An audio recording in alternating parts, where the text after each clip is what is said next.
It was nearly dusk when Daniel Carter rushed through the grocery store with two restless 6-year-olds tugging at his sleeves. His twin daughters, Emily and Grace, were everything to him.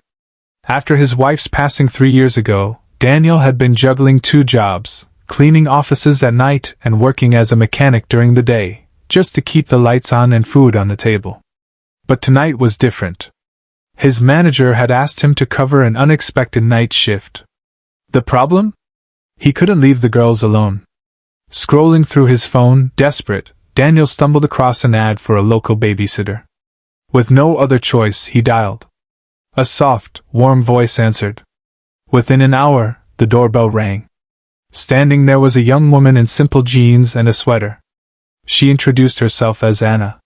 She didn't look like the babysitters Daniel imagined. She seemed refined, polished, almost out of place in his small, worn-out apartment. But she knelt down instantly, meeting Emily and Grace at eye level, smiling as if she'd known them forever. Reluctantly, Daniel left for work, praying he'd made the right choice. The twins adored Anna almost instantly. She wasn't glued to her phone like other sitters had been. Instead, she spread a blanket on the living room floor, teaching them how to build castles out of cardboard boxes. She listened to their stories, laughed at their jokes, and even sang lullabies her own mother once sang to her. Hours passed, and the girls whispered, "We wish you could stay forever." Anna's chest tightened at their words. She had grown up surrounded by wealth, chauffeurs, nannies, and high-rise penthouses. Her father, a powerful CEO, ran the city's largest construction company. Yet all that privilege had left her lonely, yearning for real connection. Disguising herself as a regular babysitter wasn't just a whim. It was her way of finding meaning beyond her last name. When Daniel returned late that night, exhausted and covered in grease, he found Anna asleep on the couch, one arm draped protectively around the twins. The sight stopped him cold.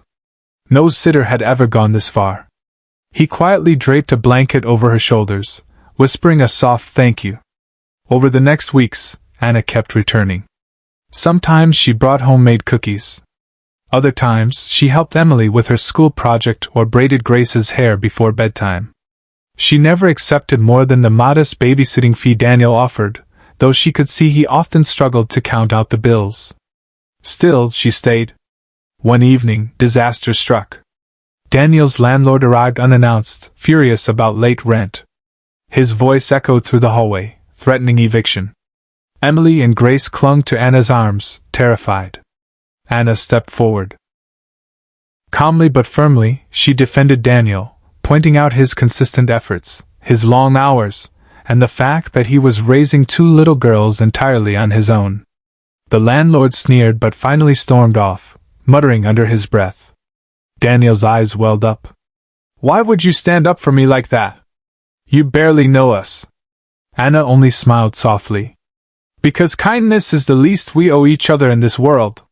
The truth finally slipped out one rainy afternoon. Daniel had fixed her car when she arrived soaked from the storm. Curious about her background, he asked about her family.